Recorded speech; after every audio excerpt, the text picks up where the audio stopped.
Hey, we back. Golden State Warriors. Did it, baby.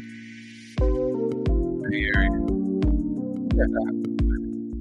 Bay Area versus everybody. West Side. Shout out to the Golden State Warriors, man. We in here, man.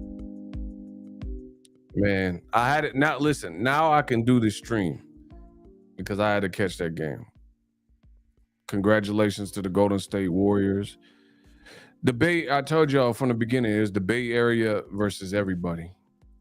You know, Devin Haney went to Australia, got him a ship. Warriors went to Boston, got them a ship. You know, Steph got 4. Okay. Now I could do the stream. Now we could talk. Shout out to Lucid Chris. What's up? Adrian, what up? CBD Diesel. Richard Diaz. Machiavellianist. Bro, the Warriors got a ring on Tupac's birthday. Ain't that something? All eyes on me. Bro, listen. Come with me. Hail Mary, run quick, see. Today is Tupac's birthday. He even told you in the song, June 16th, 1971, mama gave birth to a hell-raising heavenly son. The doctors tried to smack me, so I smacked them back. My first words were thugs for life, and Papa passed the Mac, right? Warriors got a ring on Tupac's birthday. Oh, it's incredible. What a feeling. Let's go. So now I'm ready to talk. Now that I got to see that massacre in Boston, Merle, there's a lot of salty faces in Boston right now. Bro, the crowd looked dejected. Bro, in that fourth quarter, y'all was looking dejected out there in Boston. That was funny. In Boston, the mean streets of Boston. Bro, they was looking through. Bro, Boston played a sloppy game. They had more turnovers than Lil Debbie. They had like 22, 23 turnovers. You know?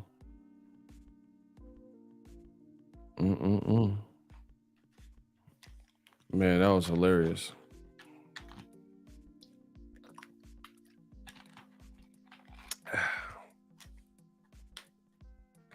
Yeah, that was funny. It's funny to me. Anyway, I just got on here to talk my talk. Shout out to the Warriors. You dig?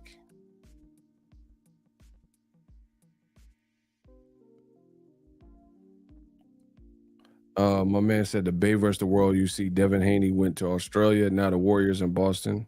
Facts. We make our home ours and step on next. Word. Bro, I told you, the one thing about the Bay is multicultural and the Bay know how to wiggle. Hold on, my man's, hold on. They saying, bro, YouTube out here tripping lately. Bro, my sister in Boston now, she hates me. Bro, it's ugly. Bro, the Boston played a horrible, sloppy game. Defense went game. They were giving up the ball. You can't do that, especially against a veteran team.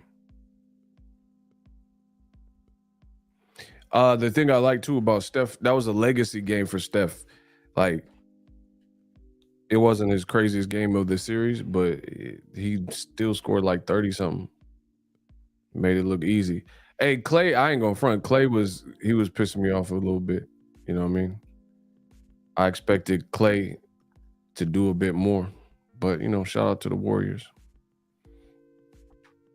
That's why I feel like I need boxing to be on the same hype. Because you see, when you have the best versus the best in other sports, it's usually good ratings and, it's a good event. 2 teams that made it the farthest. But in boxing, we don't always get that. Actually, I would say we seldom get it in boxing. We seldom get it in boxing. GMC, what's up with you?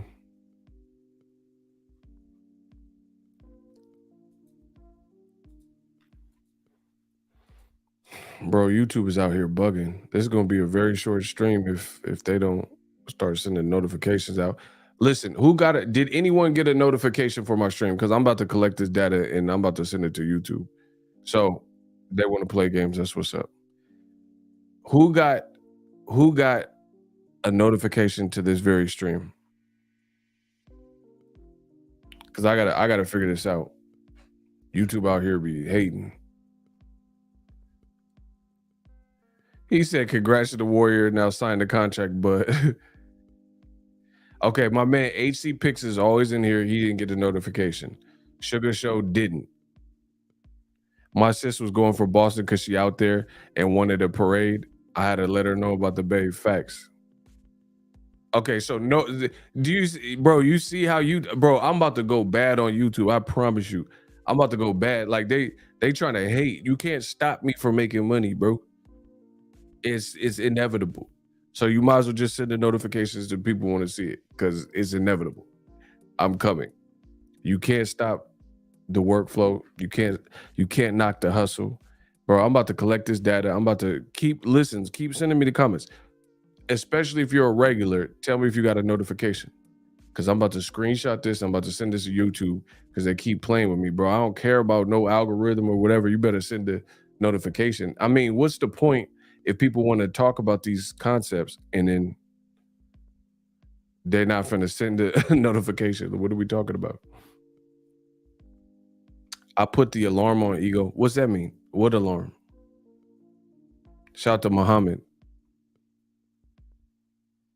This was the next video after the highlights from the game. Oh, that's interesting. I don't know, bro. YouTube out here playing. But anyway, nope, I got surprised you're online. Bro, YouTube just, I don't know. They just be hating. Like, like I'm selling drugs on the live. They out here wilding. But whatever. Interesting thing. Terence Crawford is in Dallas. Let me show you. This is Terence Crawford. And it says he's in Dallas. And he just posted this. What does that mean? Does that mean we all know Errol's from Dallas, DeSoto? So him being in Dallas, is this a coincidence? Or does that mean something? Are they working on the fight? Are they doing a press conference? You know? I definitely want to find out.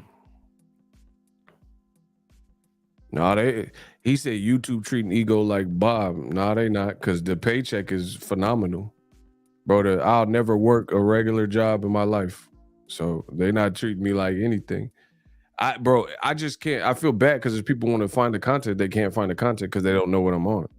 You see what I'm saying? And that's just how YouTube's doing it. But as long as they get my money right, then we're good. And that's the case. That's always been the case since I've been on YouTube. So whatever. But Bud is in Dallas. What does that mean? Hey, y'all wildin'. Somebody said maybe he's there to apologize to Errol. Apologize for what? Y'all tripping. I don't know. It could get interesting. Could get very interesting. Man, I need to see, like, my thing is this. I'm gonna be very see, I learned from boxing not to get my hopes up. I learned not to get my hopes up in the world of boxing because it ain't done till it's done. You know? It ain't done till it's done. But I will be disappointed if this fight don't happen because after all this talk and like I'm sick, like I'm to the point where I'm sick of seeing the fans. You see what I'm saying? I'm sick of seeing the fan. I'm a type of person. I don't want to talk, like talking becomes boring to me. I'd rather show you. You see what I'm saying? Like I don't want to talk about outcomes. Because especially boxing, because like Roger Mayweather said, most don't know ish about boxing. You know, there's so many people that talk boxing and they don't really know what they're talking about. So I'm not in the interest, like in the interest category of wanting to talk to people about boxing overly, who, because you look at like Errol Spence, Terence Crawford. One guy's gonna win, one guy's gonna lose. Anybody can say anything. Show me. I want to see the outcome. You see what I'm saying? I want to see the outcome. I don't want to hear somebody's interpretation of an outcome. Especially when a lot of the stuff I'm seeing, when a lot of stuff that I'm seeing is not making sense. A lot of stuff I'm hearing is not making sense. Like like I said, Roy Jones literally said that Mikey Garcia was never hurt. He literally said that.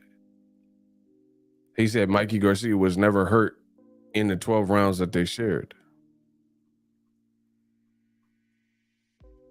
I mean, I see, that's what I'm saying. I'm not sure if I watched the same fight as some of y'all because I was at the fight and I was ringside for the fight, and best believe Mikey was hurt.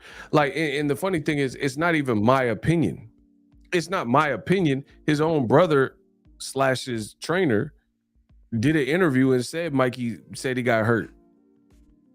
So it's not like I just made this up. Like, it's just like, oh, hey, you could physically see he was hurt in the fight though. His dad told him to throw in the towel, like, let's wrap this up. You're taking too much punishment. So it's like, I don't know. I just, that's why I got to see the fight because, it's cool seeing shows, Tarver and Malinaji and Roy giving their opinions. Just show me the fight. He said, wasn't they ready to throw in the towel? Absolutely. Bro, Mikey wasn't even trying to win the fight. And then the funny thing is, bro, Robert Garcia got an interview with Fight Hype after that fight. And he said to Mikey Garcia, this is Robert Garcia.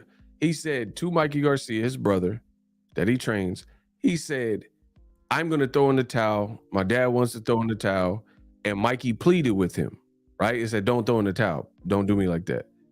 He said, I know I'm not winning. I know I'm not winning the rounds, but, I'm not so badly hurt where I can't continue, right? I'm not so badly hurt where I can't continue, but I know I'm not winning the rounds. So to me, this shows that Mikey Garcia was capping because I remember the fight. See, the thing, there's nobody in boxing, whether you're a fighter, a trainer, a former fighter, there's nobody in boxing that shows the memory that I constantly show you guys. And see, it comes from a different place because let's say a person's a fighter, right? Let's say a person's a trainer. You're busy training fighters. You're a former fighter. I don't even know how much boxing you watch. So it's funny because some fighters, they're kind of on a high horse and they're saying like, oh, this guy, you don't fight. You're not the fighter. You're just a YouTuber. How do you know, etc. But when I can't speak for every YouTuber. I can't speak for every reporter. I can speak for myself though. But when it comes to me, I know I take my job seriously. When it comes to me, I know I put my best foot forward. When it comes to me, I know I'm out here uplifting and building the game of boxing, right? And I know my memory and I rely and I trust my memory. I rely and trust on intuition. Like I don't operate like the traditional human. I rely on like animal instinct, like a primal animal. You see what I'm saying? And you can't, once you tell me something, especially if it's pertinent information that I worked on, I remember it and it sticks with me. You see what I'm saying? Yo, y'all got to get the likes up. Let's go. Y'all got to get the likes up. I know YouTube want to play games, but I don't care about that. Let's go. Get the likes up. Bro, get the likes up. Let's get it. So I remember all these moments, and I'm telling you, there's no fighter, there's no former fighter, there's no trainer that's gonna out hustle me in terms of the memory department when I was there for it and I did the work. Because there's fighters out there, and I'm not trying to make this YouTubers versus fighters or me versus fighters. What I'm saying is this: there are fighters out there I don't even know what fights you've watched. You see what I'm saying? Because again, people have different lives and family. I know the work that I've done on my channel, and every single one of the, if it's a major story in boxing, then guess what? I talked about it for the last decade. And that's something no one could take. I put in the work every single day. I go to the fights. Before the pandemic, I was going to the fights. I know fighters. So you can't take that from me, right? So when I hear like Roy Jones and he's saying that, oh, Mikey wasn't hurt, I disagree with that because I was at the fight. And I remember his brother said he got hurt on a Fight Hype interview. So it's like, how can you say that? How can you say he wasn't hurt if his own brother, who's his trainer, said he was hurt? And I remember the body language of Mikey. He looked hurt. And it shows you that Mikey was capping in the fight because listen, you know what? I'll just play it. Okay, I'll prove it. I'll beat any man in this room in less than 60 seconds. Ego Lee is back. Watch this. Bro, I don't play games. I ain't playing no games in boxing. Listen, if you come for the king, you best not miss. So people are like, oh, Ego, you don't know. All right, watch. Bro, watch this. You're not. Download the Domino's app. Let's get it. And become a piece of Let's the get it. Rewards member to earn points toward free pizza. Bro, Dad? the way I play is like doghouse rules. It's doghouse rules.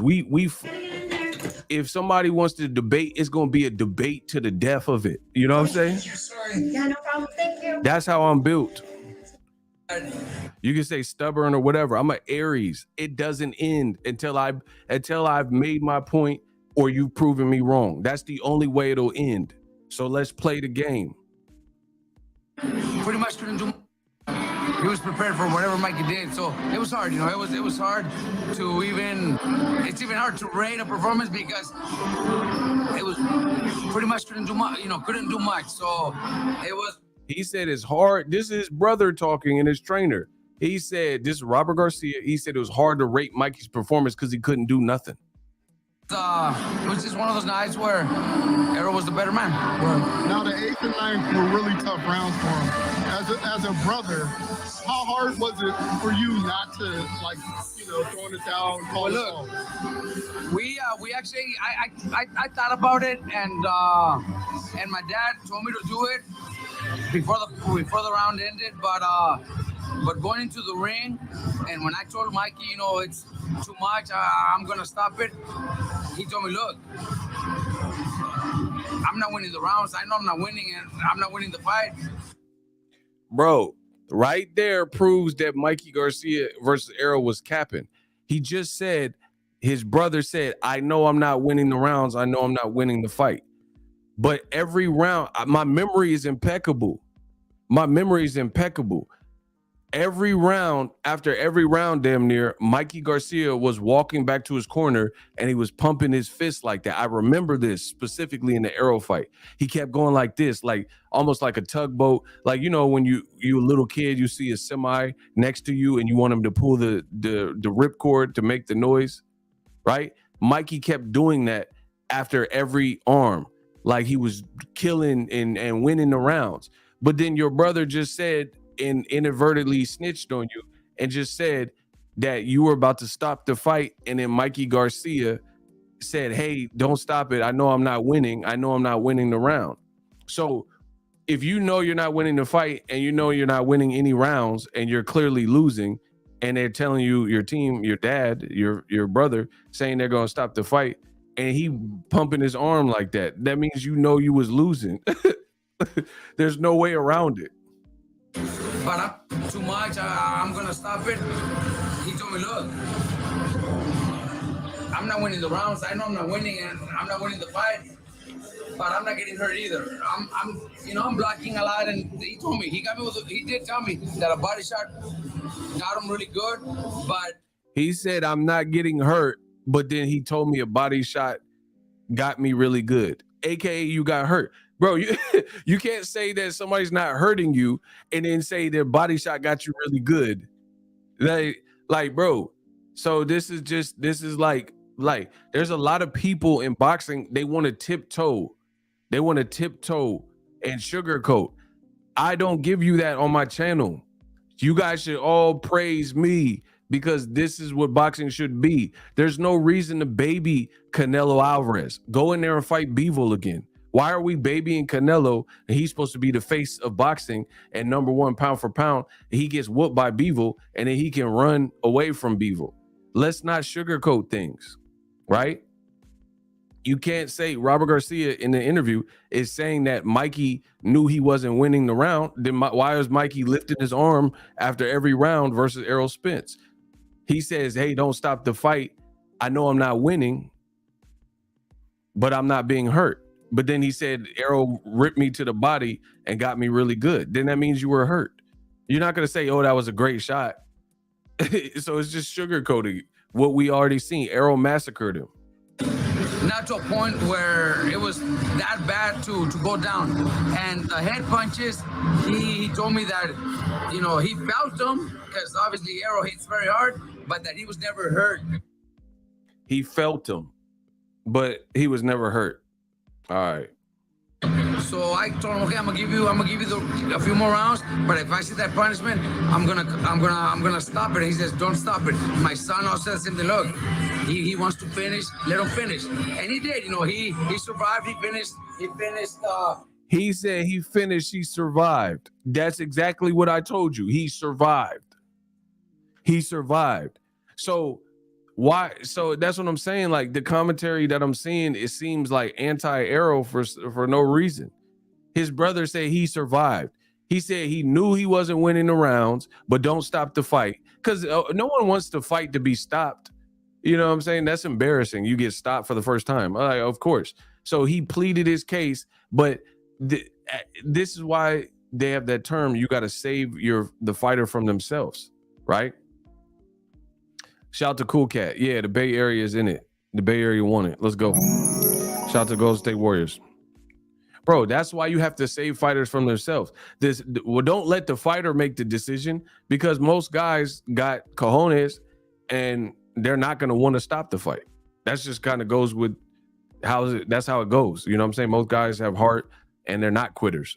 So you have to save the fighter from himself.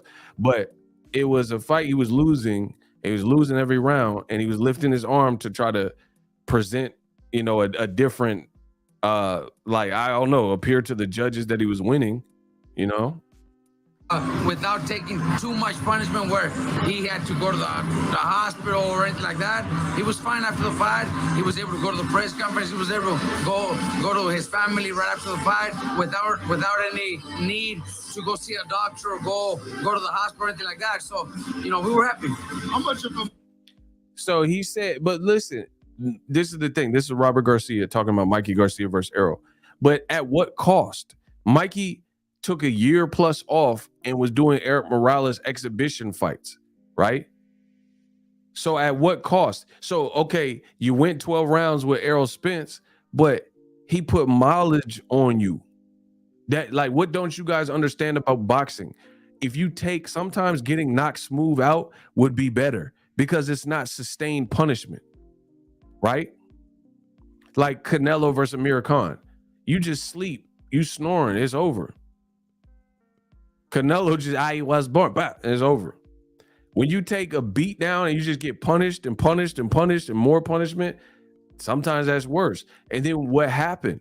After Mikey Garcia fought Errol Spence, the fight that I told you he shouldn't fight, because it's not that, I'm not saying I didn't want to see Mikey Garcia. I like Mikey Garcia. I'm not saying he shouldn't fight him because I'm a coward. I'm saying he shouldn't fight him because he was undefeated. He could have fought Lomachenko. You know, later on, there was a season of lightweights that are still on and popping right now. Devin Haney and George Kambosos and Teofimo. Those would have been great fights for Mikey Garcia if he stayed put around 35, 40. That's why I didn't want to see him jump up and wait. You know what I mean? And then ultimately, Errol Spence beat the brakes off you. We don't know if he has the same hunger and determination and drive anymore, because he's losing to guys like Sandals or whatever his name is. That's the reality when you fight a menacing guy like Errol Spence. So for Roy Jones, he's saying Mikey went 12 with him. That's not true. I mean, it's true that he went 12, but to say he wasn't hurt, that's not true. That's not true. Like, imagine, okay, let's say you were in a race like the Beta Breakers, right? Let's say you're in a race and you're so exhausted, you could finish the race, but it does something to your internal organs and you're paralyzed for the rest of your life. That wouldn't be, would that, okay, so you finished the race, but now you're confined to a wheelchair. Would that be worth it? Listen to me. Boxing is not a game. It is not a game. Please get the likes up.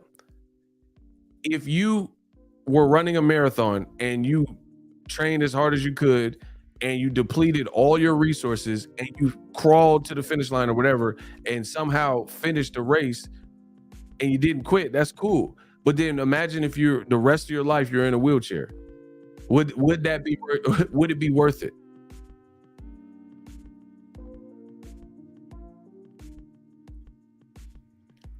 Would it be worth it to finish a marathon, but at what cost? You're paralyzed for life. Like that to me, that's not really worth it. So sometimes, yes, you got to save guys from themselves because the man said yes and no. It ain't no yes and no. So you would want to finish a race, but then be paralyzed. Man, bro, I'm about to start blocking. We about to have a blocking spree. I can sense it already. Y'all fake David Goggins and stuff like that, bro. You know you would not want to be paralyzed. Most people ain't willing to put themselves through that.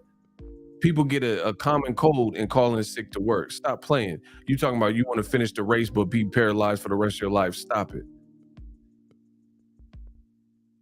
He talking about his yes and no. Y'all be some clowns with the comments. Y'all be clowns. Talking about yes and no. You want to finish the race, but you paralyzed. All right. That's not something that most people. So now you can't walk to your son's graduation and go on the field easily. You got to get assistance or whatever, have a ramp. Let's stop. See, people be trying to act super noble and, heroic online. Y'all wouldn't do half the stuff y'all say on the internet. Moral victory for you guys is that he went 12 rounds because we got some bigger guys. Well, look, it's not that it's for us, not that it's a moral victory. I think it's more. It was for Mikey. He didn't want to go out by a knockout, and he did it. He finished the fight. He lost the fight by decision, and that's him. He probably feels obviously better than getting knocked out. He did what he had to do to stay in the ring and finish the rounds. Bro, this is his brother and trainer. Does that sound? He said Mikey, he didn't want to finish by knockout, so he went to 12 rounds. He was in survival mode. Love Mikey to death. He was in survival mode. His brother is basically telling you that in a nice way. He said he did what he had to do to finish the 12 rounds and basically survive, because it's better than saying you went 12 with a man than saying you lost by knockout. So he said it was really for Mikey. Bro, that means Errol Spence was beating the brakes off you. And again, he might have taken something away from Mikey's career, because Mikey's losing to people that prior to the Errol Spence fight, like the Sandals or whatever his name is, nobody would pick that guy to beat Mikey Garcia prior to the Errol Spence fight. So, bro, Errol Spence is like Shang Tsung. I was in the Army, Ego, literally got worked so hard that I couldn't get out of bed for 3 days. These people don't say, shout out to my guys. Shout out to Ski Walker, the Jedi. That's what I'm saying. He said he got worked so mad he was bedridden for 3 days. And people trying to act like, oh yeah, bro. Listen, people can't. Oh my gosh, it's so, the internet is so capped, bro. There's people that act like they'll scale Mount Everest with blisters and calluses. You wouldn't do that stuff. You won't even stay consistent with not eating out. You won't even stay consistent with waking up on a certain time. And you trying to act like all noble for the gram or the Instagrams, and YouTube, try to act like you would do all this stuff. Listen, Mikey went through 12 rounds, but at what cost? At what cost? He went 12 rounds, but his career may never be the same after the Errol Spence fight. How come Mikey didn't jump back in the ring 2-3 months after that fight? Because it was a punishing beatdown, and Errol Spence won every round. And the thing about it is Errol Spence didn't even, I'm not gonna say he didn't try, but he looked like he was trying to box to prove a point. He didn't look like the Ugas Errol. That bro, Errol, if Errol boxed in the early rounds and then picked up that Ugas tempo, which he was doing in later rounds versus Ugas, round 5, 6, Mikey would have got broke up even worse, and he would be like, you know what I'm saying? It would be bad. It would be really bad. So if anything, Errol kind of showed him mercy by staying in one mode, because we know when Errol picks up his punch count. So like, it's just crazy. I find it crazy that I find myself agreeing with Paulie Malignaggi more than some of the stuff I'm seeing from Tarver and Roy Jones. And I would love to even talk to them and get the commentary live and direct, and hear from Roy Jones from his perspective how you don't think Mikey Garcia was hurt, because that's not what I seen, bro. It's just like, I don't know, bro. Boxing just has a lot of, I don't know if it's relationships and people just don't want to offend, so they just like try to cape for people. I don't know. But when it comes to Errol Spence specifically, I really and truly believe that Errol Spence gets unnecessary hate. And like, here's the thing. How is it that when Wilder is knocking everybody out, even Tyson Fury, he did knock him out in the first fight. Fury admits he was unconscious, right? People complained and they said, oh man, Wilder's a knockout artist. I get that, but he lacks technique. He lacks fundamentals. But then those same people see a Errol Spence who has a combination or a mixture of power and essentials and fundamentals, and he breaks his guys down his own way, and Errol Spence still ain't getting no praise. Like, come on, bro. There's a lot of stuff in boxing. Why are Al Haymon fighters being held to this unfair, like, it's apparent, bro. Like, for example, Jaime Munguia fought Johnny Two Shoes or whatever he just fought, and he didn't look good up until the knockout. He wasn't looking good. But I see more people criticizing a black man, Errol Spence Jr., than Jaime Munguia. And then here's the other thing. Jaime Munguia, I like Jaime, but I'm just being real with you. Jaime Munguia, he got 4,000 fights, and it's none of the people like a Charlo that he had an opportunity to fight. People want to see that. He's young, he's strong, he has power, but Golden Boy keep getting him these fights where it's just like Demetrius Ballard, who knows when he even last fought. Jim Kelly, Rory from Joe Budden, and you know what I'm saying? It's like, what? And then Errol Spence went to Kell Brook's backyard and stopped him. He fought in the neutral grounds that's closer to where Sean Porter resides in the Staples Center in a unification, and dropped him. And fought Sean Porter's fight and arguably put years on Sean Porter. Bro, Sean Porter said he decided that he was going to retire after that.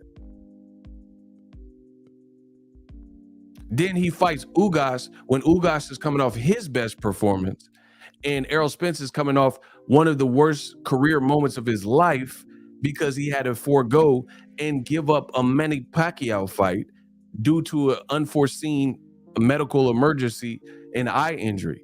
And consistently, this black man in the world of boxing gets the short end of the stick.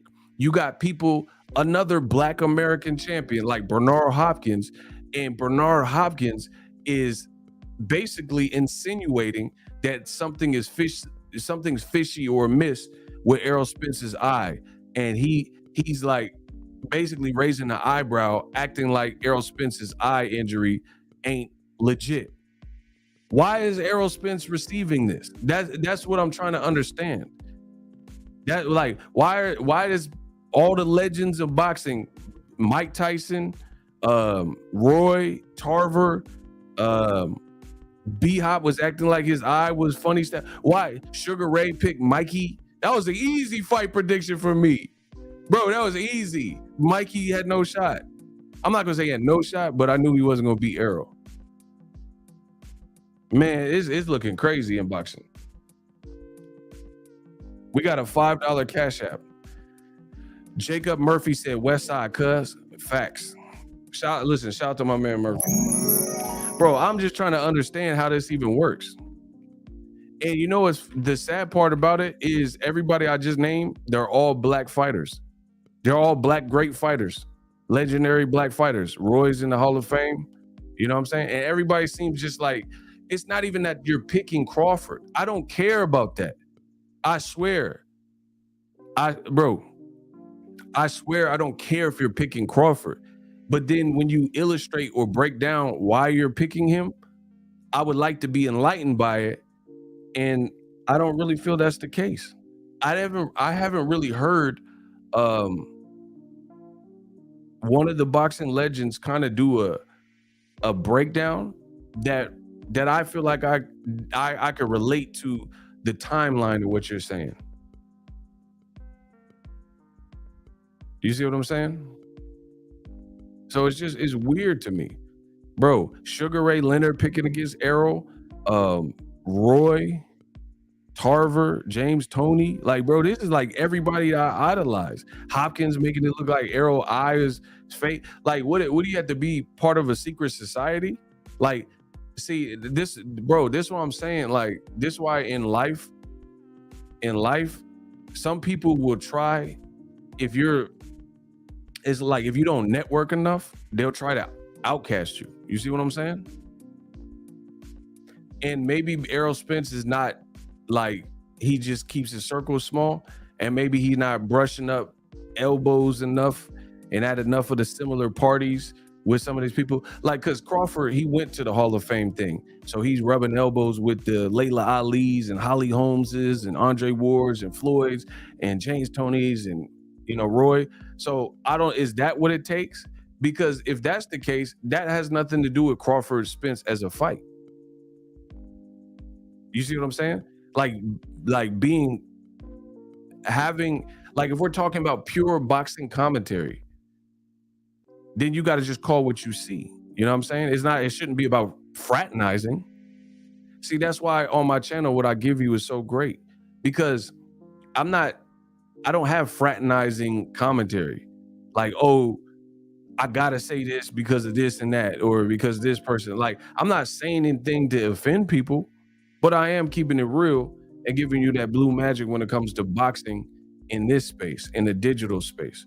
I'm really telling you what I see. And I've told you, I don't even know if Terence Crawford wins. I don't know if he loses. I don't know if Errol Spence wins or if he loses. But I'm okay saying that because I really don't know. This is that type of fight. But the point I'm making is the commentary I'm hearing. It just seems like this anti-Errol Spence agenda based on what's being said after. If you just said Crawford wins because he's dynamic and he's gonna take away Errol jab and whoop whoop, then I'll be like, okay, now I can understand why you're saying this. But then when Roy or whoever, I'm not just picking on one person, Roy said Mikey was never hurt. I'm like, what? I was there. I seen Mikey hurt. I seen his nose bleeding. I seen him pump faking like he was winning the rounds when he was losing every round. Bro, I guarantee you, if the trainer was mic'd up, Derrick James was not yelling and screaming on Errol in that fight. If I go back and listen, I guarantee you Derrick James is probably just giving basic commentary to Errol. Yeah, man, just keep it up. Keep your punch count up. Be smart. It's going to be something like that.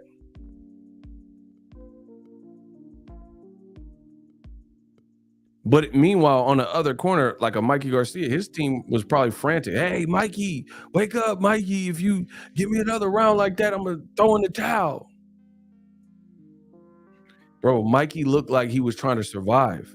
So Honestly.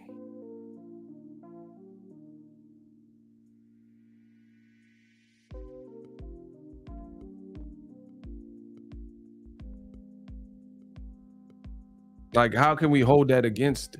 Like, I'm not understanding it, bro. The other thing is this: Roy also in that Pro Box TV dialogue, he said that Errol Spence not a one punch guy. You know, he break you down, got the body shot, but he's not a one punch guy. Okay, fair enough. But if Errol Spence ain't a one punch guy, then neither is Terence Crawford. So how is that the commentary? Do you see does that make sense? Bro, if we're gonna be, first of all, in boxing, there's not that many one punch guys. Artur Beterbiev, Gervonta Wilder, who else? Probably them. That's probably the list of one punch guys. You know what I'm saying? You know, maybe a couple of heavyweight. Daniel Dubois, he got some pop. I ain't gonna front. Daniel Dubois, he got some cracks. You know what I'm saying? He can game change you with one punch. You know, and a couple more guys probably. And not that many. You know, and if we're talking about historically, it's like Ernie Shavers, Foreman guy, like Hall of Fame power, George Foreman, Big George, Julian the Hawk Jackson. You know what I'm saying? Bro, I study this game. You know, I think Roy is a one punch. He can change everything in the fight type of person. Shout out to Roy. Prince Nassim Hamed, I think he's pretty well, you know, if he caught you right, he could switch things. But, you know, how's that the claim to fame? There's not that many guys in boxing in general that's just going to one punch your lights out. You know what I'm saying? Triple G, I think he had one. I wouldn't even say one punch knockout power, but more so one punch get you sorted. You know, Triple G, he can put that straightener on you. Just a little straightener. Kovalev, you know what I'm saying? So we've seen some great punchers, you know, Tommy Hearns. We've seen some great punchers, but you know, Roy's commentary, he said Errol's not a one punch, but Errol's leaving people look disfigured. Terence Crawford ain't made no one look disfigured. So if we're gonna say Errol is not, that's what I'm saying. That's why I want to talk. I want to have these conversations so I can understand the mindset of what you're saying. Roy said that Errol, he's like Terence Crawford, he don't gotta worry about that because Errol's not a one punch guy. He accumulation. That's what that. Okay, if you're gonna say that Errol Spence is not a one punch knockout artist, but he's leaving people looking like cyclopses and looking disfigured, then Terence Crawford ain't a one punch knockout artist at welterweight. Who has Terence Crawford knocked out with one punch at welterweight? I'll wait. Terence Crawford, he has power. Terence Crawford, he's a sharp puncher. He's a sniper, but he ain't one punching nobody. Who do he one punch? Okay, name someone he one punched and just put out their misery. Bro, like even Errol, you could say Bundu. Who he Bundu? Bro, listen. I get the cheese. In boxing, I get the cheese like fondue. Name someone that Terence Crawford did like Bundu. Because Keith Thurman didn't do that to Bundu. So it don't matter what you're like, oh, Bundu sucks. It don't matter. Who did he Bundu? Out of all the people he fought, name someone he Bundu'd. Name someone that Terence Crawford stopped when they were sleeping. Like their eyes were closed temporarily.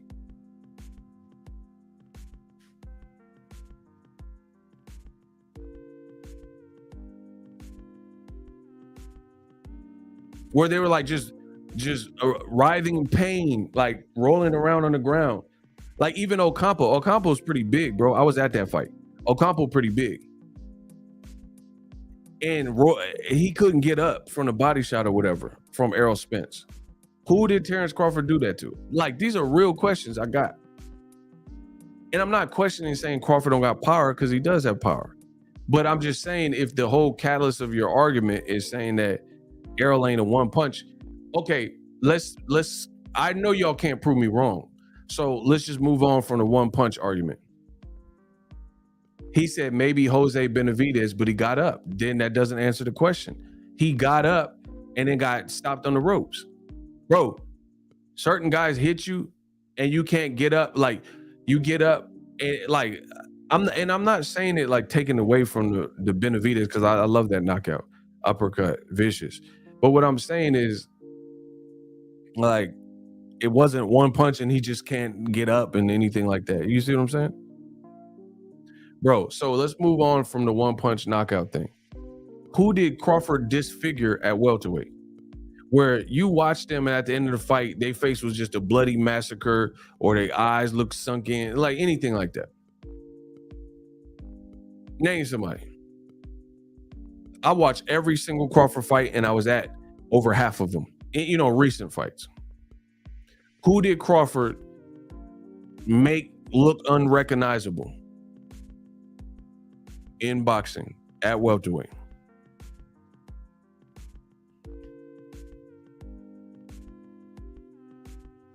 I'll give you Boots. Jaron Ennis definitely got one punch game changer, electrifying power.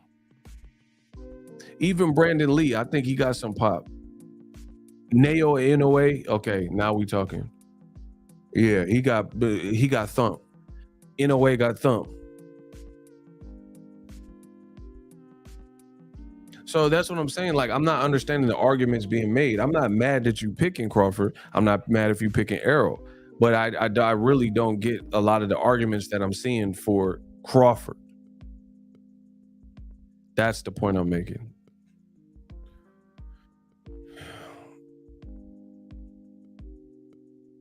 That's what I'm making.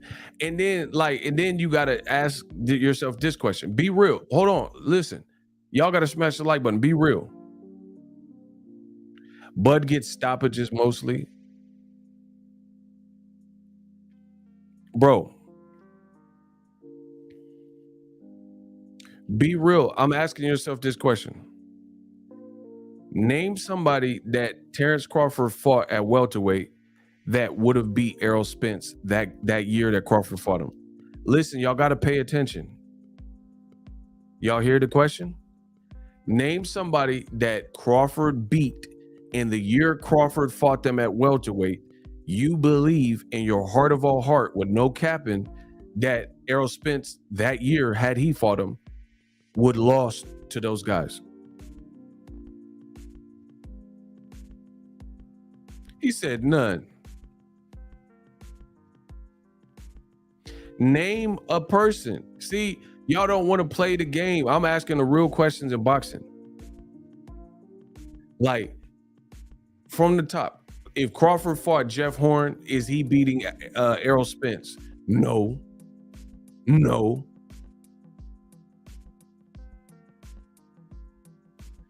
Jose Benavidez after being shot? No. I don't see it. He only had, bro, and see, that's some of the top ranked magic in matchmaking. Jose Benavidez was 104. Bro, everything I'm saying, there's nobody in boxing that is better than me. Nobody. Because to try to outthink me, it would require you to lie. There's no one in boxing that can outthink me in modern boxing. Nobody. Because again, to prove me wrong, it's going to require that you lie. Because I'm saying all facts. Jose Benavidez was a 140 pounder. He was in the streets or whatever happened. He got shot in the leg. Doctors say, oh man, you can't box no more. You may not walk. He was gone for like a year and a half rehabbing his leg after doctors said he might not be able to box or walk. Then he came back top rank, fed him 2 burgers.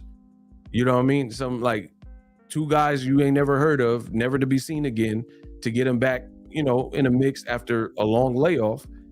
And then he had that run in where Errol Spence, focus on your fight before you don't make it to your fight.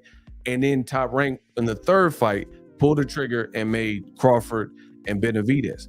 And truth be told, despite having one leg in the fight, Benavidez was not doing bad in that fight, in them early rounds. But it got to a point where Crawford started making adjustments. I was at the fight.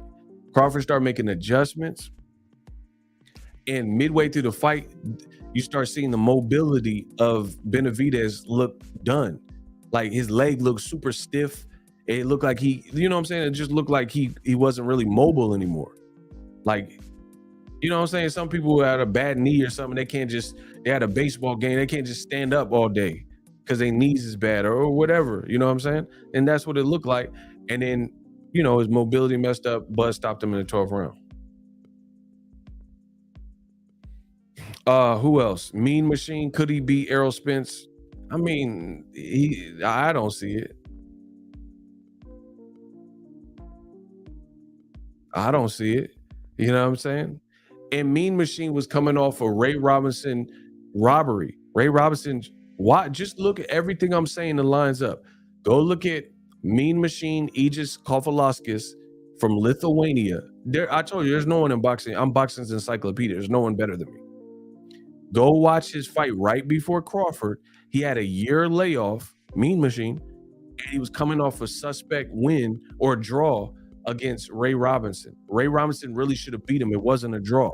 So he really shouldn't have even been Crawford's mandatory, just like Jeff Horn shouldn't have really been a champion because he lost to Pacquiao. But these are the things that y'all don't know because y'all know what y'all talking about. Okay. And Mean Machine really dropped him and gave him a compelling fight early in the fight. So it's like the more I think about it, the more I see Errol Spence is continually disrespected because Errol Spence, bro, it's like Cinderella. You know how they say the Cinderella man story? Bro, but it's like the Disney Cinderella. You got the two other sisters and they just doing whatever, you know, making a mess and then leaving, and they leave it to Cinderella to clean up. Errol Spence is the Cinderella of boxing. He had to get on his hands and knees and scrub the floor. Why the mom and the sisters was out running the town. And then, you know, Cinderella was just doing all the chores and all that. Errol Spence been doing, like the Cinderella man of boxing. Errol Spence been doing all the chores. Why Crawford and, you know, his team, they were able to just do whatever and kind of stay busy fights because ain't none of them guys anybody really thought was going to beat Crawford. Bud's a monster. So who'd you really think could beat him? But based on the circumstances, there were people that Errol fought, and at the time he fought him, people were thinking the other person could beat him. Kell Brook having the hometown advantage, never being beat at welterweight. There were people that thought Kell Brook, so realistically, they thought he could beat Errol. He lost. There are people that thought Sean Porter could beat him. There are people that thought Ugas coming off the Pacquiao performance could beat eye injury Errol. There are people that thought Danny Garcia coming off of no injury and Errol coming off of car crash, they thought Danny could beat him. Meanwhile, so, you know, Errol Spence is like Cinderella. You know, he'd been doing all the heavy lifting, all the chores, while the other sisters, what are the sisters' name from Cinderella? They got to run out the house and left all the work to Cinderella. Errol's been doing the work. So that's like my thing is boxing. The reason I got to fight for this so much is because you're supposed to be rewarded for a job well done. And I'm not saying Crawford has never done anything good in his career. Of course he has. But what I'm saying, at welterweight, Errol's the it dude. Point blank, period. You can't convince me Crawford did more heavy lifting than Errol. Period.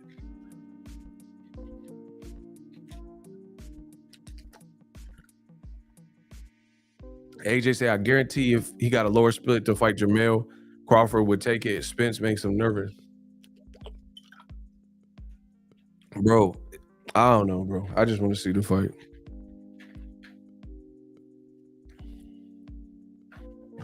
Errol Spence did the heavier lifting, point blank, period. There's no one in boxing that can convince me otherwise. I don't care if it's a legendary fighter, Hall of Famer, Hall of Shamer, journeyman, top champion. There's no one that can convince me that Terence Crawford fought the better welterweights in the last 5 years over Errol. And then, like, my thing is, I understand the concept of styles make fights, but you got legends and making it sound like it's a short night. Like Errol Spence, all he's doing is showing up. And I'm like, what? Bro, this is a grueling fight for both. But the whole short night thing is throwing me. I ain't gonna front. Y'all gotta get the likes up. The whole short night thing is throwing me.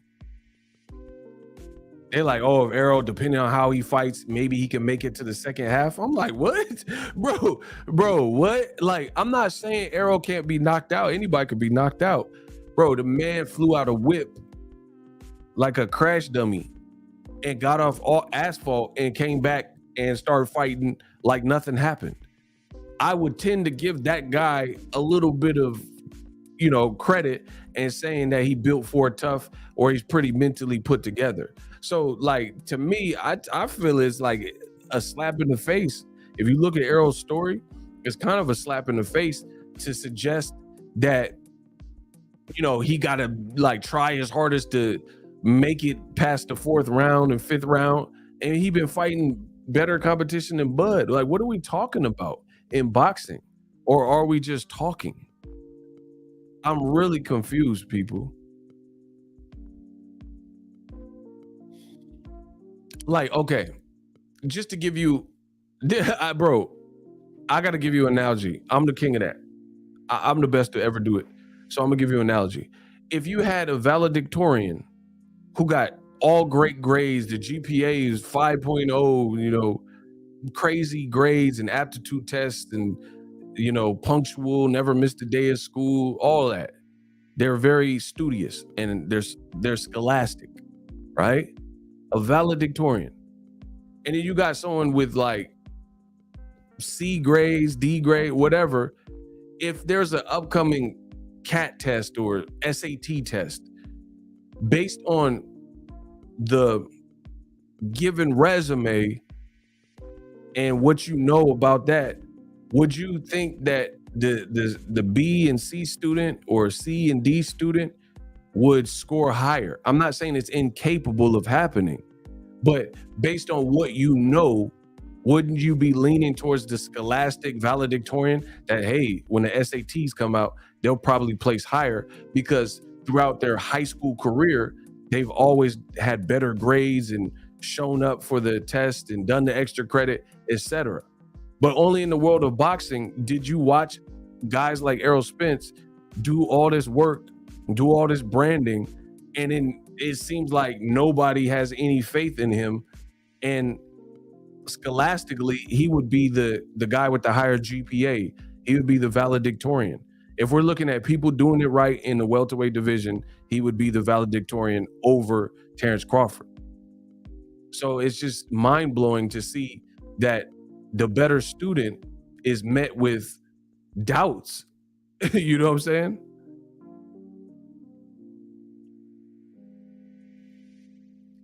That's to me, that's mind-boggling. It's mind-boggling to even think. You know what I'm saying? Like, and I'm not even mad that people are picking the other student, but for nobody outside of myself and fans and a couple of fans, but nobody with the voice, nobody former trainer and stuff, to even give Errol Spence like a shred of hope, that's surprising to me, to be honest, for a fight like this. Because even when Floyd was fighting Manny Pacquiao, it's up to bro, when Floyd was fighting Pacquiao, you had Pacquiao people thinking he could win. Block Samuel South, bro. You just talking to be talking. We're not really with that. Bro, how do you have boxing is just so crazy to me. How do you have a guy so proven like Floyd Mayweather and Pacquiao, who's a very good fighter, but he showed vulnerabilities and flaws that he couldn't overcome, to the point where he lost to Eric Morales, to the point where he got knocked out by Juan Manuel Marquez, to the point where he got knocked out in the Philippines versus some random guy, Rustico Torrecampo. And this career, and Floyd's career, and you pick against Floyd. Boxing that's why I know for a fact people are picking based on racism, favoritism, some sort of ism, some affinity to certain people, because there's no way that you can see that and everybody's picking Pacquiao. So the guy that makes the most adjustments, Floyd, all these fans are just picking Pacquiao in a fight like that. And then it's kind of the same thing. And I noticed it's a pattern with Al Heyman fighters, particularly. Al Heyman fighters seem to be like, you know, the most people in high profile fights, and most people go against him. Period. And I'm trying to understand it and trying to figure it out. Yeah, let's go Warriors. They brought that home. Let's get it. So I can't wait for the fight. I want to see it. Y'all hyping it up. Like, the whole baseline of what I'm saying is basically how one-sided the commentary is. That is very surprising to me. In a fight like this, like, I mean, I don't know, because I wasn't around in, doing boxing for Hagler Hearns and all. I don't know what the consensus was, but I would like to think that Hagler Hearns, you got some Haglers, like some Hagler guys and girls, and you had some Hearn guys and girls, where you've seen a fight like that and you are on either side of the fence. Because I remember even growing up when it was Lennox Lewis and Mike Tyson, that's the case. You had people, oh man, Lennox gonna get ate up by Mike Tyson, gonna eat his kids. Then you had the Lennox group, and people were like, Lennox, he's too tall and blah, blah, blah, blah. But when it comes to Errol Spence and Crawford, which is a mega fight from the celebrity element of boxing, not the fans, but like more so former fighters, trainers, legends, and Hall of Famers stuff, it seemed like everybody picking Crawford, which is surprising to me, because usually, like I said, I wasn't around for all these eras, but usually from what I can remember or what I would fancy or imagine, I'm sure Hagler had people picking him and Hearn had people picking him, or Sugar Ray Leonard had people picking him and Roberto Duran had people picking him. You know what I'm saying? But it's like literally almost across the board, every legend that I've seen outside of like, maybe a Paulie Malignaggi picked Crawford. So, it just makes the fight more exciting because I can't wait to see it. I need to see how this is going to play out because I don't see it as one-sided or, I don't see what people are saying, like what they're saying and making it sound like,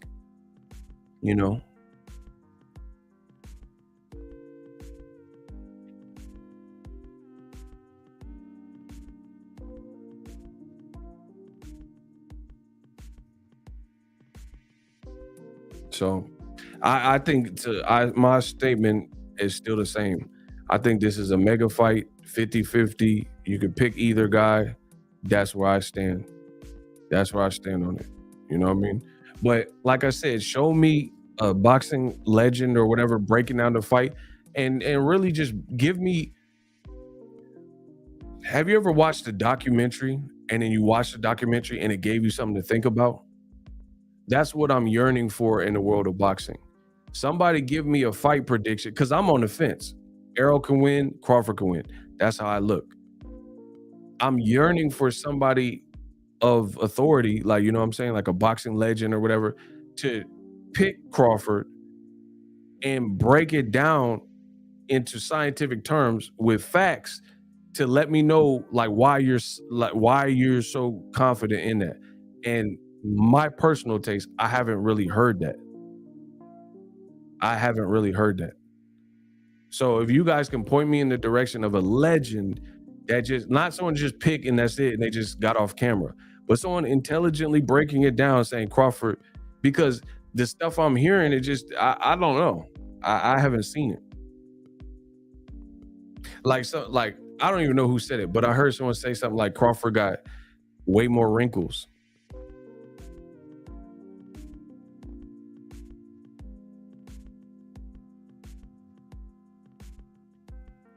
I mean, to say way more based on what? That's my question to y'all.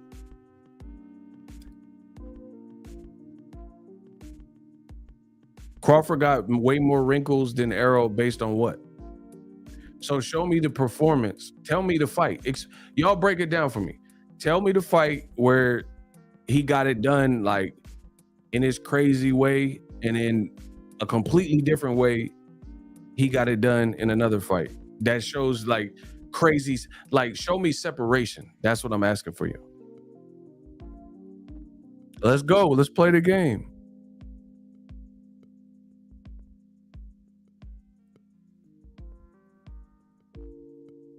Nothing.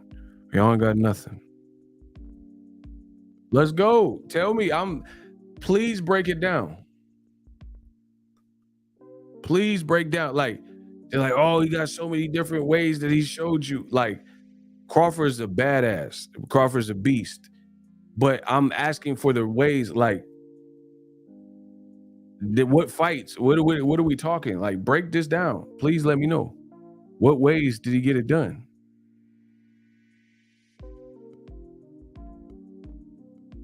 Because, like, from where I'm sitting, I personally thought the Shawn Porter fight, I had Shawn Porter winning up at the time of the stoppage.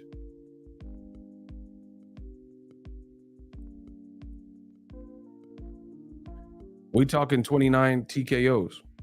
Yeah, but that's across multiple weight classes. That doesn't so much matter when the previous weight classes are guys in that weight class. We're talking about welterweight. So, see, I give props to Crawford for what he's done, undisputed in multiple weight classes, but I'm asking at welterweight. Why? Okay, so if there's an artist that has 6 albums, but 4 of them came out in the last several years, and 2 of them came out in the early 2000s, would you only reference the good songs on the debut album? Like, you see what I'm saying? Crawford has like 6 fights at welterweight, roughly. So pull from there, because that's where he's fighting Errol Spence. They're not fighting at 35 and 40. So I don't really care about 35 and 40. Everything happens right now in this division. So tell me at 47 what you've seen. And also 47 is his most recent division. So that's more of his recent work that we should probably be gauging. This is the Crawford right now. This is like what he's doing recently. And I thought, like, I'm just being real. I'm just being real. I thought the Benavidez fight up till about round 6, 7, I thought that was super competitive. And then Crawford started pulling away. I thought Mean Machine, he was losing some of them early rounds. And then I thought Shawn Porter, up until the point of the stoppage, I thought Shawn Porter was beating him.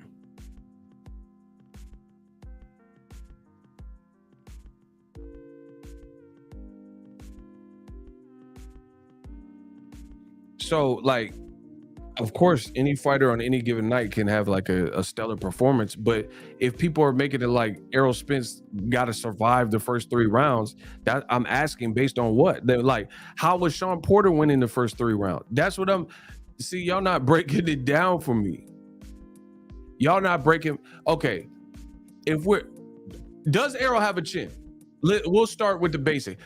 In your opinion, does Errol Spence have a chin? Why for yes and for no? Listen, I'm about to see, y'all ain't not giving me what I need, so I gotta come and get it. I gotta hunt for it. So I'm a hunter. Listen, I'm a predator. I gotta hunt for it. Does Errol Spence have a chin? In your opinion, why for yes and for no?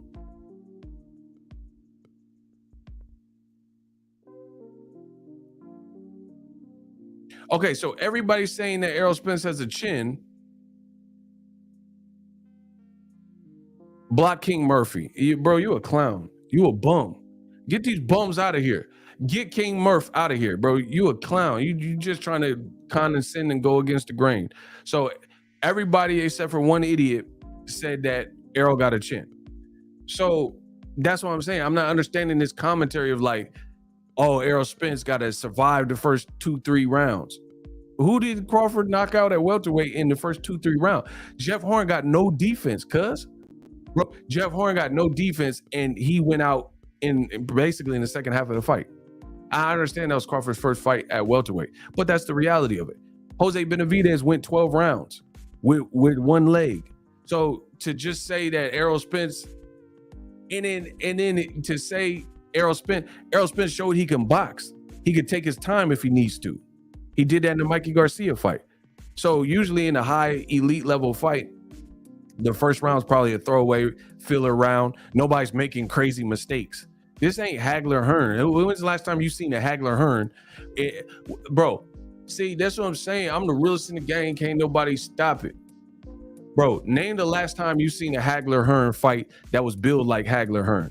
Like, it was a high level, high anticipation, blockbuster fight, and then they was swinging like that in round one.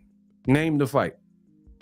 And don't say nothing from the 90s and all that, or early 2000s. Tell me a fight in the last 5 years that was a blockbuster fight, much anticipated, 4, 5, 6 years in the making type of deal, and in round one they just came out sluggo. What are y'all talking about, bro? Name the fight. Bro, people keep talking about Hagler Hearn. Bro, that fight was before some of y'all was even born. Get that old ass, bro, get that out of here, bro. That can't be the standard. That can't, and I'm not disrespecting the fight. I'm not saying it's not a classic fight. I'm not saying that. But I'm saying that something that happened 50 years ago, 40 years ago, that can't be the gold standard of what's going on right now. Who's fighting like that? Bro, name a man's man like Muhammad Ali, like Hagler, like Hearns. Who fighting like that? And I'm not saying nobody got heart in this generation, but I'm just saying, like, people keep referencing that fight. Bro, people keep referencing that fight in the social media age where Jake Paul and YouTubers is fighting and Floyd fighting Rush Hour characters and all this other stuff. Bro, we in different times. So explain to me the fight where they just came out. It was a like Shakur versus Valdez, and then they just came out bombing on each other in round one. I'm not saying he worked in the fight and Shakur started. Shakur did his thing. I'm not saying that. Bro, even Erickson Lubin versus Fundura, that broke out into a fight. Were they, if I go watch round one, were they slugging like they later were slugging in the fight? Bro, what round did Fundura get dropped? I mean, did Lubin get dropped? Because I don't even remember, because that was a crazy fight. Somebody tell me when Lubin got dropped the first round or the first time.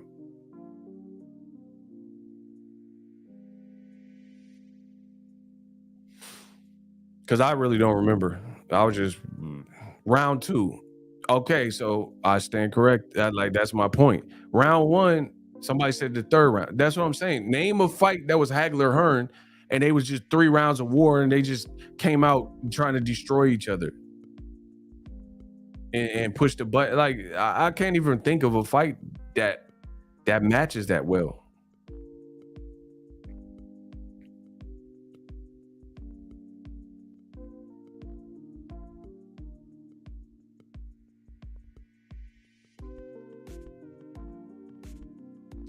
Terence Crawford squeezed down to 135 and 140. Bomax said that. So don't have a built-in excuse when he lose, saying Errol Spence was supposed to win because he's a naturally bigger guy.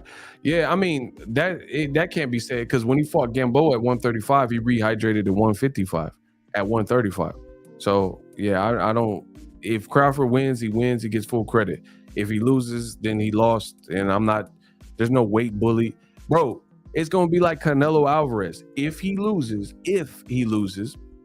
you're not gonna use the weight excuse, because this man is saying he'll fight Charlo at 54. There can be no weight excuses. Canelo chose Bivol at 75. He got lumped up by him. He was of the weight. He made weight just like Bivol made weight. You got to deal with that. So yeah, we're not accepting weight excuses. Bro, y'all struggling because ain't nobody been able to break down none of the questions I'm asking. Ain't nobody broke down one question I'm asking.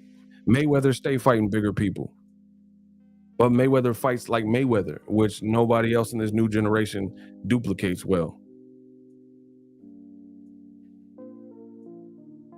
Y'all got to get the likes up. Bro, I'm just asking simple questions as it relates to boxing.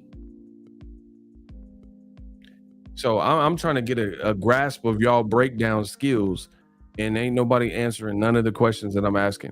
Like, and I seen something where Roy said something like, Errol and the accident. Why are we still talking about the accident? Well, you see what I'm saying? Like, bro, why is the accident still in people's breakdown? You see what I'm saying? Like, how many fights does Errol Spence need to have to get beyond the accident?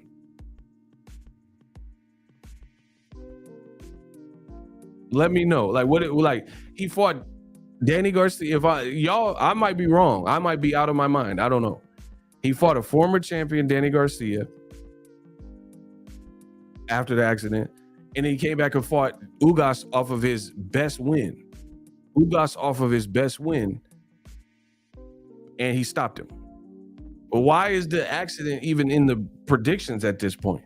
Like, the people who had questions for accident, Errol, and all that, I think Danny Garcia was the most intriguing and there was the most curiosity surrounding that. You see what I'm saying? Because no one truly knew how he would look in the fight. And I remember people were saying, Errol just gets unnecessary hate. Let's just be real. Because remember when Errol Spence did an interview, I think it was with Brian Kinney. I was feet away from Errol Spence, and he popped up at the fight, at the Charlo fight. I was standing right there. And when he did that interview, people said he can't talk right. His mouth was messed up because he had new teeth or whatever the case is. And they said his speech now sounds just like it sounded before.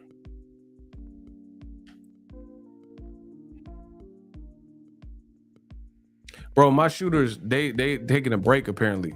They letting people disrupt the conversation and they not even checking them. That's crazy.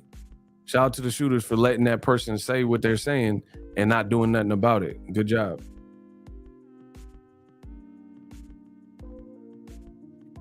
All I'm saying is, like, how long do people hold something over your head? Like, you know what I'm saying? Let's say, how long, like, is it like filing for a bankruptcy and it stays on your record for 7 to 12 years before it comes off? I don't get it. How many fights does Errol Spence have to have beyond the accident for that not to be part of the talking? You know what I'm saying? Like, he looked in shape. I thought he looked sensational versus Ugas, to be honest. He looked like he was in better shape for the Ugas fight than even the Danny Garcia fight. So it's like, what more do you have to do to move beyond your past mistakes?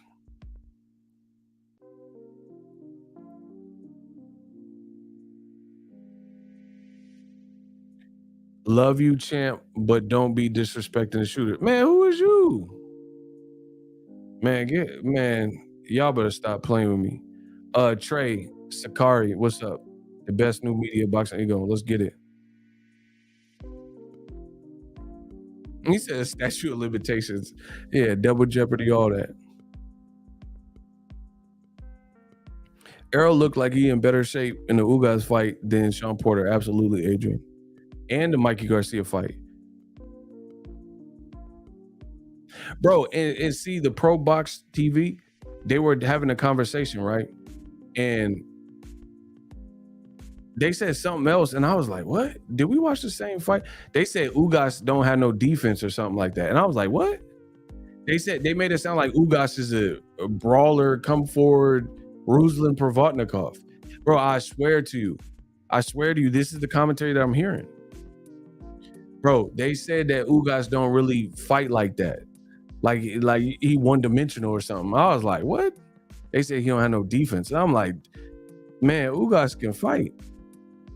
Ugas beat Crawford in the amateur. What are we talking about, bro? Ugas beat amateur Crawford twice.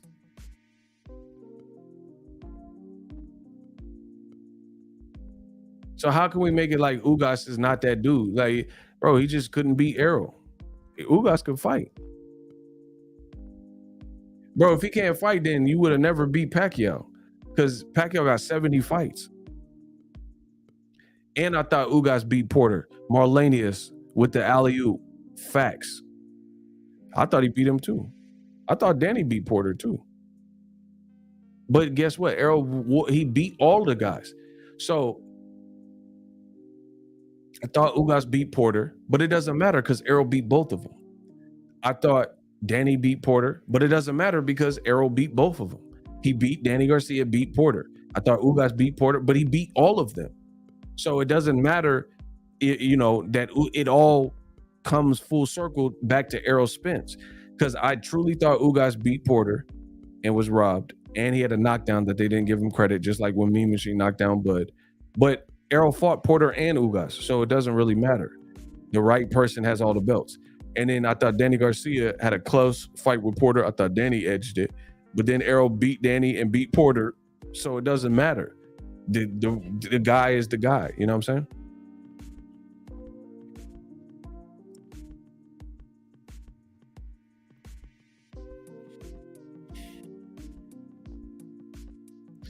Hey, Prince Savage, y'all gotta put this work in. This dude's still in here. Oh, never mind. Shout out to Nider. Nider clipped him.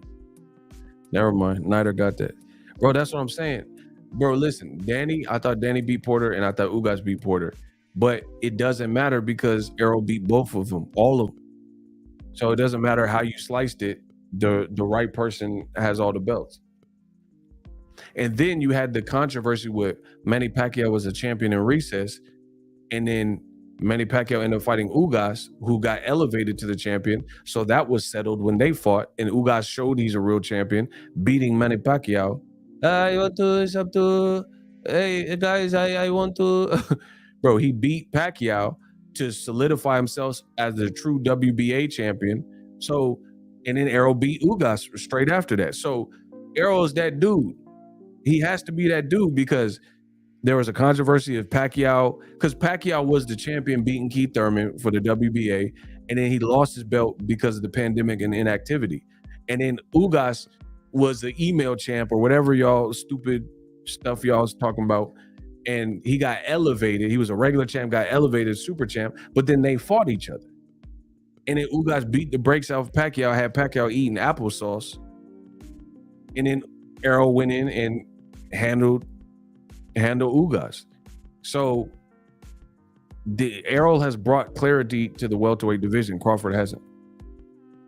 Bro, Errol Spence has brought clarity and focus to the welterweight division, whereas Crawford hasn't. The people Crawford beat just showed that Crawford is a beast, but it didn't really bring clarity to the division because nobody thought Mean Machine and Benavidez at that time and Jeff Horn was the creme de la creme. Errol Spence did that. Changed my mind.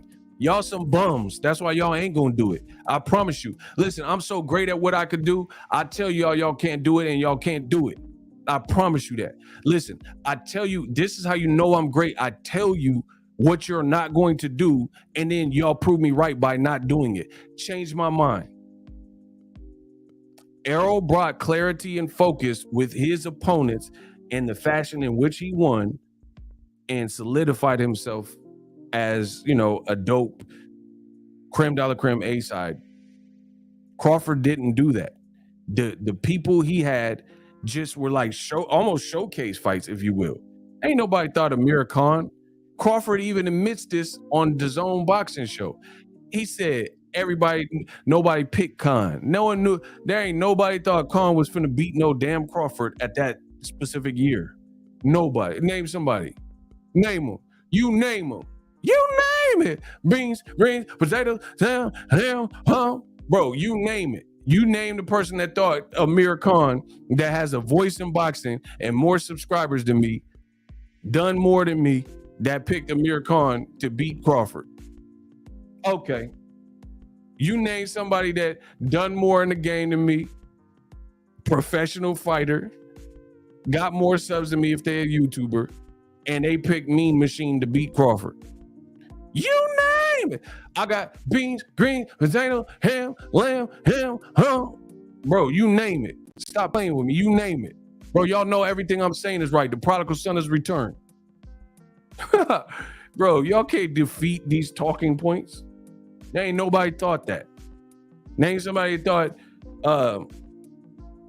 Jose Benavidez, when the year he fought him, was the man, or Jeff Horn. Jeff Horny. Bro, his name is Jeff Horny. He's straight cheeks. He Jeff Horny. Man, come on. Bro, ain't nobody thought that. It sounds like an OnlyFans name, Jeff Horny. Man, y'all better stop playing. Ain't nobody thought he was the one. But there were people like, oh, Errol got in an accident. Danny's that's not a good fight. That's what y'all was saying. Y'all said, oh, Errol got in a car accident.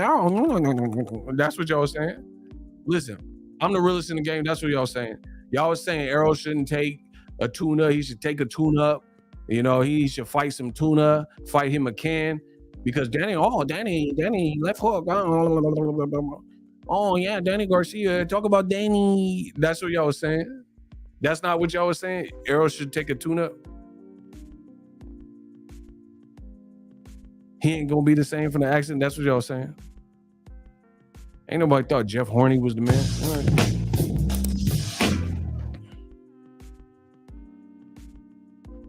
People like, oh, look at Ugas's bicep.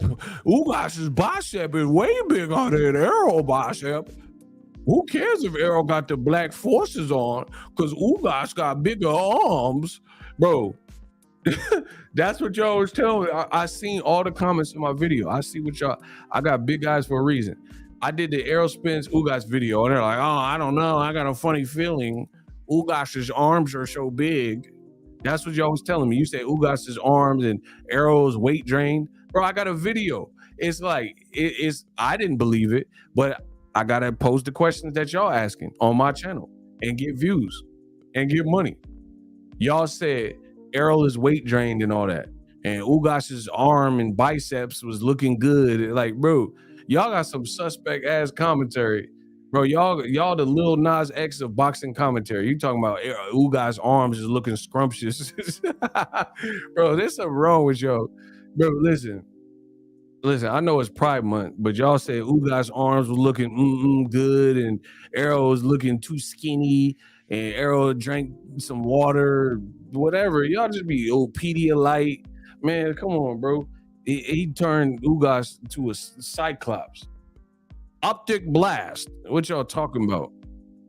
Y'all don't know boxing. I don't even know why I'm on this track. I should let the outlaws ride on you. You don't know what the... Bro, they're like, yeah, look at that Ugas arm there, boy. Ugas arm looking kind of scrumptious there, boy. Like, what type of boxing commentary is this? Ugas's arm is looking too good. Bro, I promise you, I should screenshot the... Bro, I should have screenshotted it. Y'all was saying the man Ugas was looking too good on that scale. You be like, oh yeah, look at Ugas had them red shorts on all over his body. And I'm like, what? Bro, this is some sus commentary. Bro, this don't have nothing to do with the fight. They be like, yeah, Errol, he shouldn't have trained, so he overtrained because he ain't looking as good as Ugas in them red little shorts he had on. All over your body. And I'm like, oh my gosh. And then the next day, y'all talking about a damn mouthpiece. Oh, but Ugas almost had him with the mouthpiece. Almost had him with the mouthpiece. Like, bro, y'all some bums. Listen, I'm surrounded by bums. I feel like I'm in San Francisco because I'm surrounded by bums. B-U-M. Bro, y'all some bums. Y'all don't know boxing, just a pack of bums. Bro. But, oh, yeah, look at Ugas's bicep. He been doing them push-ups with them biceps. He been hitting them biceps and them triceps. Errol wish he could have arms like that. Y'all say all this, bro, y'all say all this stuff in boxing until it don't go right. And then all of a sudden you cop pleas like Tekashi. You say all this chest puffed out like foghorn, leghorn, say all this stuff. Oh, look at Errol Spence's arms ain't looking right. His arm looking like the guy from the Yin Yang Twin. And you do all this extra and talk about Ugas's arms and, Ugas, Errol looked away first. That's what y'all was saying. Bro, y'all some custers. Y'all some buster ass babies, babs. You Babs was telling me that Errol Spence looked away first. Bro, because remember, they were doing the face-off. Errol cut his eyes. They said, oh, I got you, Errol. You cut your eyes on Ugas. You couldn't stand to see them scrumptious arms. Bro, y'all pathetic. Y'all got the worst pathetic commentary in my comments. Y'all should be ashamed of yourself. Bro, they said Errol looked away first because Ugas' arms was too sexy. I'm too sexy for this shirt.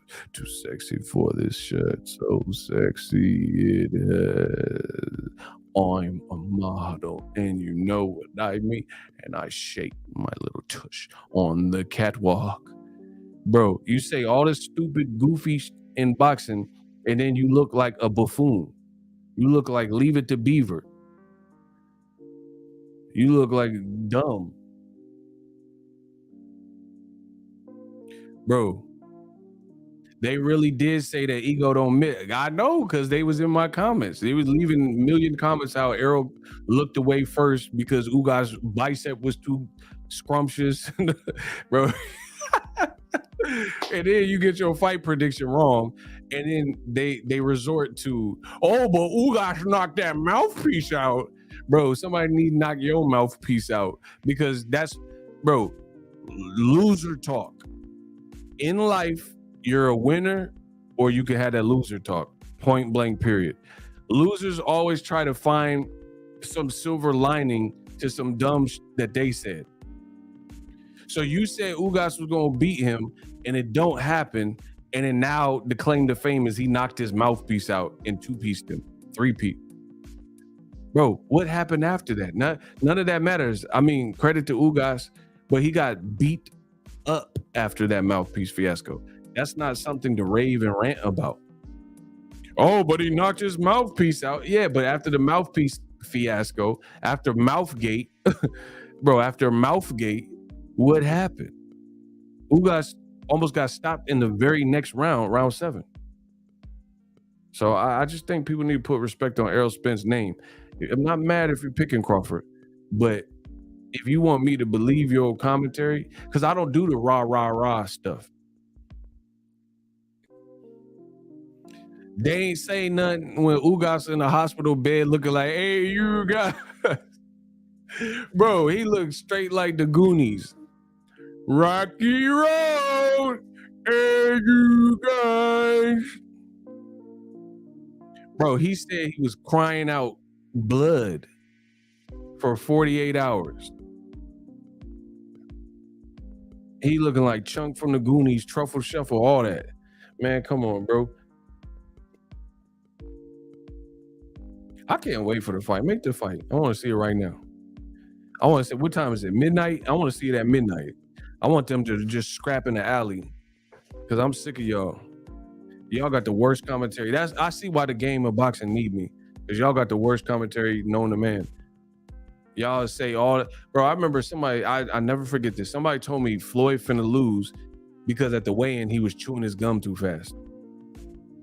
I swear they left a comment on my page. They say, oh, Floyd's nervous. Look how he's chewing his gum. I never forget that.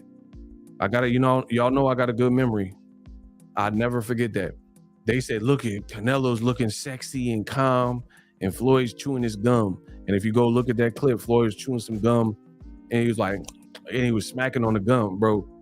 That's a black thing. Y'all don't understand about that. Bro, we trying to get that flavor out the gum for it. Bro, listen, these black problems. Black people be smacking their gum because we trying to get the flavor out that. You know what I'm saying? Because you know how you had the gum and then the flavor run out of flavor in 30 seconds? You trying to smack all the flavor about it because you got to spit it out. They were saying Floyd was nervous. And then the next day he beat the out of Canelo. And then loser talk. Like I always tell you, loser talk. When it don't go their way, old media shapeshifted. Oh, Canelo was too young. Canelo. No, we're not doing that. He wasn't too young. You ain't, I'm from the old school. You ain't too young to get your ass whooped. Listen, I don't know who raised y'all. You ain't too young to get your ass whooped. Don't start none, won't be none. Bro, Floyd had that zebra stripe, that juicy fruit, that Bubblicious, that big league chew. Let's get it.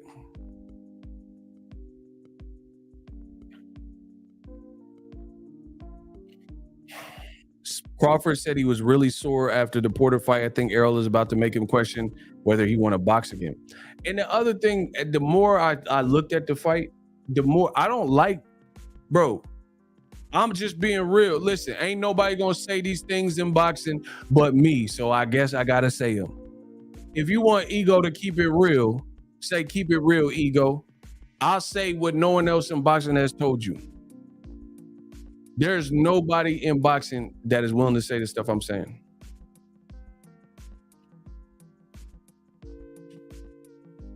If y'all want Ego to keep it real, say keep it real, Ego.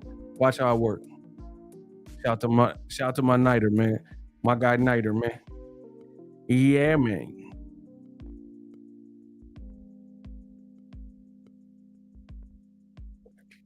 All right, look. Me, I'm from the old school. After Crawford Porter, the level of comfortability that I seen with Crawford and Porter, it brought that fight down for me. Because literally Porter got stopped. And within a week, he did a podcast talking about how he got stopped, and they had Crawford on the show. So to me, that waters down the win. Because now, and then Crawford's been back on the show on the Porter Wave podcast right after that. So to me, y'all had to have some level of comfortability. Like, we already knew they were friends, but to me, Errol was roasting Sean Porter. He's like, you fight like you can't swim. You fight like you drown, and look at his shoes. And Errol Spence, so Sean Porter, you can't tell me that 3 years before, when Errol fought him, that was the same Porter. Because Porter had him on the podcast. Like, you know what I'm saying? He was podcast Porter. That's what I'm thinking. You know what I'm saying? He said he knew he was going to retire. Doctor said he had arthritis in his hip. And now, like, the fact that you guys look so buddy, I don't know. Me personally, I don't think that looks well. Like, so soon. I'm not saying, I can't tell people, this ain't 50 Cent versus Jadakiss and Fat Joe. I can't tell no one who to be friends with, and I understand they were friends before. But I'm saying, if somebody whoop you, stop you, the world looked at the stoppers like, hey, why did Kenny necessarily stop it? And then you're doing a podcast, and then a week later, within a week, Crawford's on the podcast talking about how he stopped you. To me, that looked weird. Like, I don't know. I'm, like I said, maybe I'm just too old school. I don't like to see stuff like that, because it makes it like, are you going full force, like, and you have this type of relationship where you're willing to do a podcast like right after? You see what I'm saying? Like, let's say Gervonta Davis had a podcast. I highly doubt Rolly would be a guest a week later. Based on what I know about Rolly and what I know about Tank and their relationship, if Tank stopped Rolly, which is what happened, I highly doubt, if, you know, they got that Rise podcast, shout out to them brothers. If Tank was like, went on there or something, I doubt that they would have Rolly as a guest and Tank and Rolly just going back and forth. I don't really like that, because when it looks like there's beef and like, oh, I'm gonna whoop you, and then like right after it looks like buddy, to me it lessens it.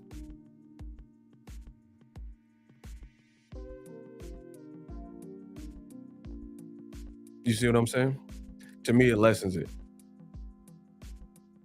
So I can't tell people what to do and how, you know, how your relationships, but to me, y'all need to rewatch the fight. Block them. You just talking to be talking. Because if you actually had something to say, you would get to the point. You wouldn't say rewatch the fight. You would have said, hey, you're missing this and this. So block him. I already know you was a bum. I'm soft. That's what's up. You blocked.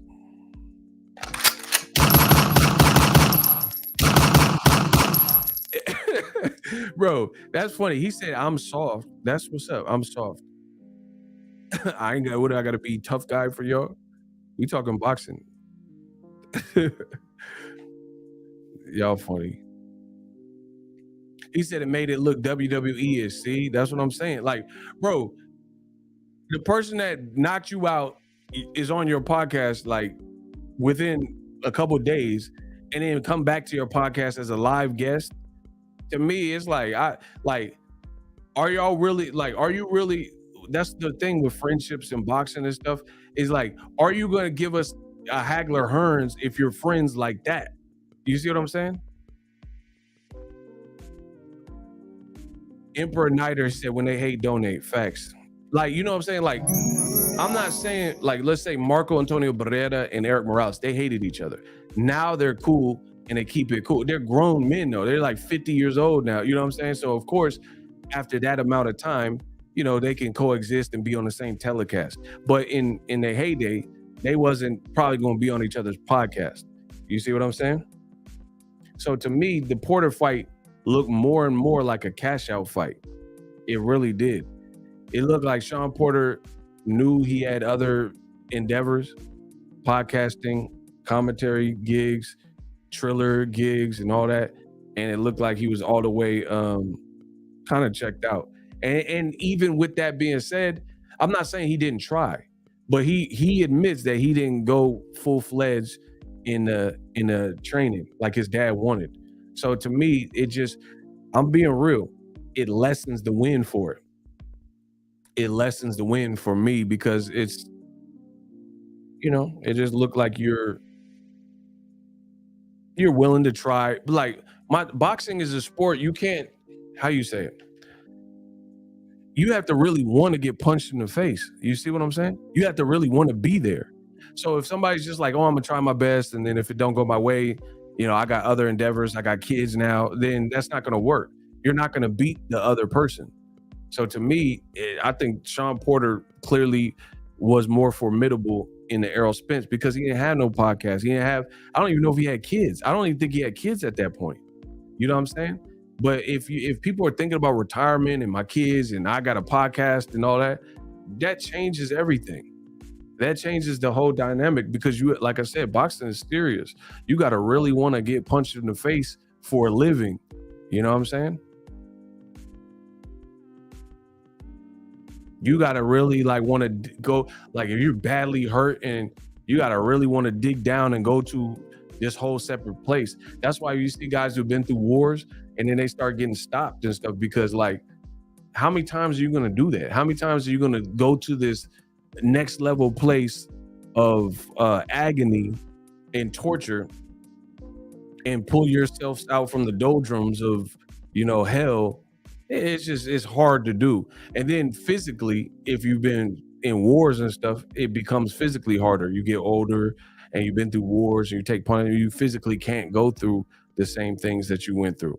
So to me, the Porter fight looking more and more lessened and more like a cash out fight, to be honest. Like the whole friend energy and stuff like that. Keith is his friend, but the energy was different. Sean wanted it then and was hungry. Facts. And Keith, bro, the way he cracked is like he gonna put you, if you trying to fight like friends, he gonna put you, you know what I'm saying? You get cracked with some of them shots from like more of a prime Keith. And you know, all that French stuff out the window. And to think, to be honest, with all this friendship and podcasting and stuff, Crawford still was pushed by Porter. What does that say? Anyway, I got more content coming soon. Make sure you guys subscribe. I'll leave y'all. Ego don't know the difference between an organism. Hey, block him. What the hell? Block him. Before I get out of here, block him. You a bum too. Bro, that was just weird. He talking about me having an organism. Bruh, stop it. Man, block these dudes. Who is, bro, get these dudes out of here, bro. Bud is a legend, but you not. We gonna block you too. Get him out of here before I get out of here. TC Godly, bro. Get these bums out of here. Are other races welcome? Block him too. Oh, the weirdos is out. Let's get it. Yeah, block Tez too. Oh, we having a party.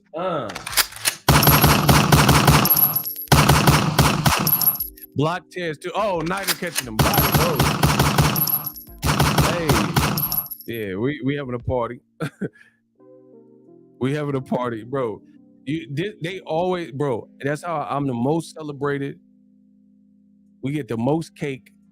You see it in boxing, bro. It's so hilarious. They wait. These weirdos wait for me to announce that I'm getting off, and then they try to squeeze in like weirdo comments. Goofy time. Look, he back. Take your glasses off. You lame. Block him too. Get him out of here, bro. This is what they do. They wait till I say I'm getting off, and then they try to squeeze in all the weirdo energy.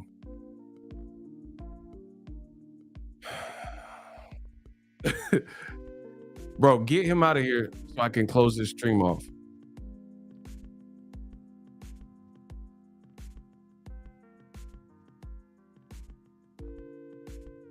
I just gotta see his name go away. Yeah. Yeah.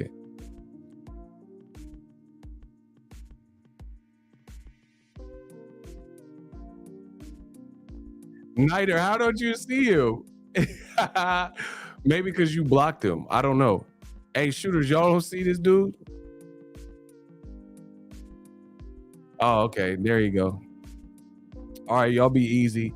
Warriors, Bay Area, bring that ship home. More content coming soon. Hopefully you guys enjoyed. I got some new tech. I'm about to go work on it. I'm about to work on a new tech on the channel. So peace out, y'all.